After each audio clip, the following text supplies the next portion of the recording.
おかえりなさい、おじいちゃん。ただいま花。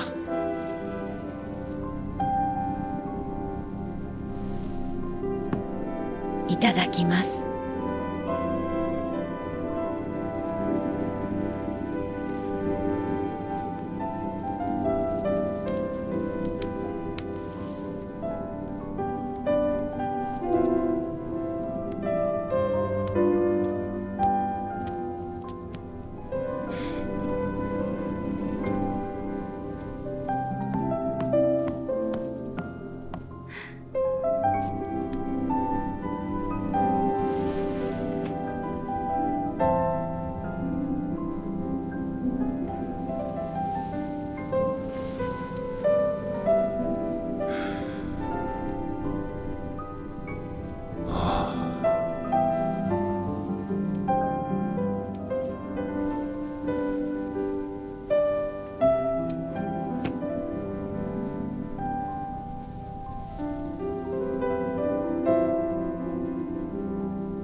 Here you go, Hana.